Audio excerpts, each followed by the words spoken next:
Question read करते हैं। The curve that passes through the points 2, 3 and has the property that the segment of any tangent to it lying between the coordinates axes is bisected by the points of contact is given by. यानी curve की question find out करनी है जो किस point से जा रहा है, 2, 3 से होकर जाता है, ठीक है।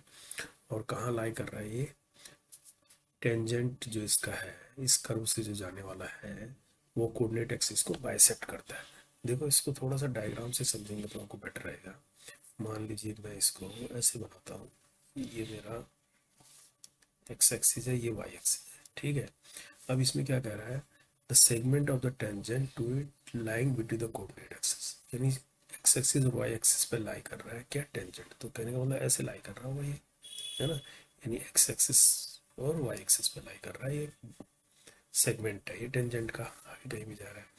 और ये किस तरह से है, property that the segment of any tangent is lying between the coordinate axis is bisected by the point of contact, यानी जो कर्व है ना, उसके पॉइंट ऑफ कांटेक्ट को बाइसेक्ट कर रहा है। कहना कर्व किस तरह से, मान लीजिए ये इसका पॉइंट है कोई, तो यानी कर्व आपको इस तरह से दिखा सकते हैं, इसको कर्व को ऐसे जा रहा है ये कर्व, ठीक है।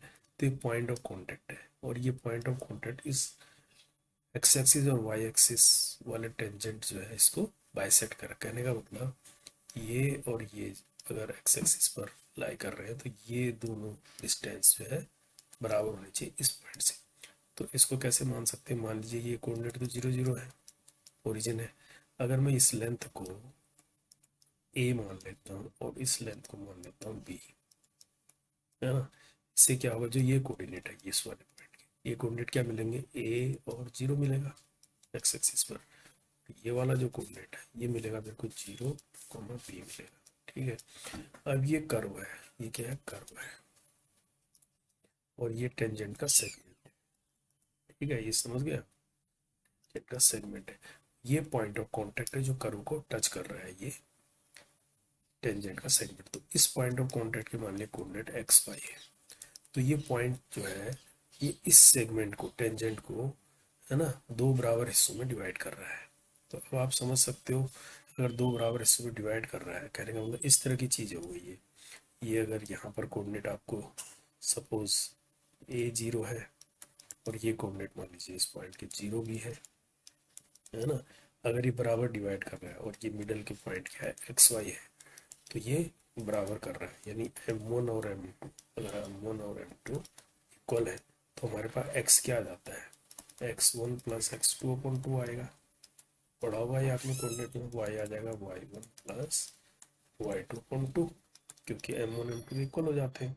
तो यहाँ से देखो x अगर हम निकालना चाहें, इस केस में कोऑर्डिनेट है a और 0, यानी अगर मैं इसको x1 मान लूँ, इसको y1, इस वाले कोऑर्डिनेट को x2 y2, है ना। तो मेरे पास x क्या आ जाएगा, x1 प्लस x2 यानी a प्लस 0, समझ रहे हो नहीं, a प्लस 0 अपॉन 2 यानी a अपॉन 2 आ जाएगा, ठीक है। और y क्या आ जाएगा, y आ जाएगा y1 प्लस y2 यानी 0 प्लस b अपॉन 2 यानी b अपॉन 2। यहाँ से देख रहे हो आप, यहाँ से हमारे पास a इज इक्वल टू क्या आ जाएगा, 2x आ जाएगा, और यहाँ से b is equal to 2y आ जाएगा। एक ही रिलेशन निकाला है। अब देखो हमको तो क्या पता करना है ना, इसकी डिफरेंशियल इक्वेशन पता करनी है, एक तरह से कर्व की इक्वेशन पता करनी है ना, कर्व की इक्वेशन पता करनी है इस कर्व की। अब इस कर्व की इक्वेशन पता करने के लिए हम क्या कर सकते हैं, देखो इस कर्व का स्लोप पता होना चाहिए। तो स्लोप ऑफ कर्व क्या होगा, स्लोप ऑफ कर्व वही होगा जो टेंजेंट का है, यानी d y by d x. अगर स्लोप ऑफ कर्व होता है जो टेंजेंट का है तो वो क्या होगा, y2 माइनस y1, पढ़ा है ना, x2 माइनस x1, ये तो होगा, ये स्लोप ऑफ कर्व होगा। यानी d y by d x हमारे पास जो निकल आएगा, y2 कितना है हमारे पास, y2 है b, है ना, b माइनस y1 है 0, और x2 कितना है 0, और x1 कितना है a, यानी माइनस में आ जाएगा b अपॉन a। अब b और a की वैल्यू यहाँ से रख देंगे, तो यहाँ पर क्या आ जाएगा, माइनस 2y b की जगह, और यहाँ पर 2x, 2 से 2 कैंसिल, तो dy अपॉन dx हमारे पास जो आ जाता है वो माइनस वाई अपॉन एक्स आ जाता है। अब एक तरफ ले लो एक्स वालों को एक तरफ, यानी d y upon y, d y upon y इधर ले लेते हैं और इधर minus d x upon x लेते हैं। अब कर्व को निकालने के लिए क्या करेंगे, इसको इंटीग्रेट करेंगे बोथ साइड। तो क्या करेंगे, इंटीग्रेट, इंटीग्रेट बोथ साइड, ये तो करेंगे। अब जब इंटीग्रेट करेंगे तो क्या आ जाएगा, यहाँ पर क्या आ जाएगा, integration of d y upon y, यहाँ पर आ जाएगा minus d x upon x, plus some constant भी आएगा जब इंटीग्रेशन होगा तो कांस्टेंट, इंटीग्रेशन कांस्टेंट आ जाएगा। ये क्या हो जाएगा, log ऑफ वाई, और ये हो जाएगा माइनस log ऑफ एक्स, क्या हो जाएगा, log ऑफ एक्स हो जाएगा ये, प्लस सी कांस्टेंट आ गया। अब ये जो कर्व है ये किससे पास हो रहा है, 2 और 3 से पास हो रहा है ना, ये कर्व आ गया पास थ्रू, थ्रू कितना सा 2 3 से पास हो रहा है ये कर्व, है ना। अगर ये 2 3 से पास हो रहा है तो कहने का मतलब y की जगह क्या हो गया, 3 log 3 हो जाएगा ये, माइनस log 2 हो जाएगा ये, प्लस सी। तो c इज इक्वल टू क्या आ जाएगा, log 3 प्लस log 2 आ जाएगा इस तरफ, इक्वल टू सी। तो ये क्या आ जाएगा, log 6 हो जाएगा, log m plus log n, log mn होता है, यानी 6 आ जाएगा, इक्वल टू सी हो गया।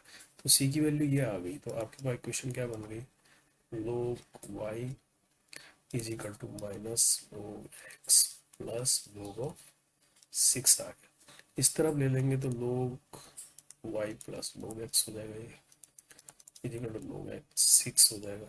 इन दोनों log m plus log n क्या होता है, log mn होता है, y x हो जाएगा इज इक्वल टू log 6 हो जाएगा। तो कंपेयर करेंगे तो वाई एक्स क्या आ जाएगा, 6 आ जाएगा, यही आपका आंसर होगा।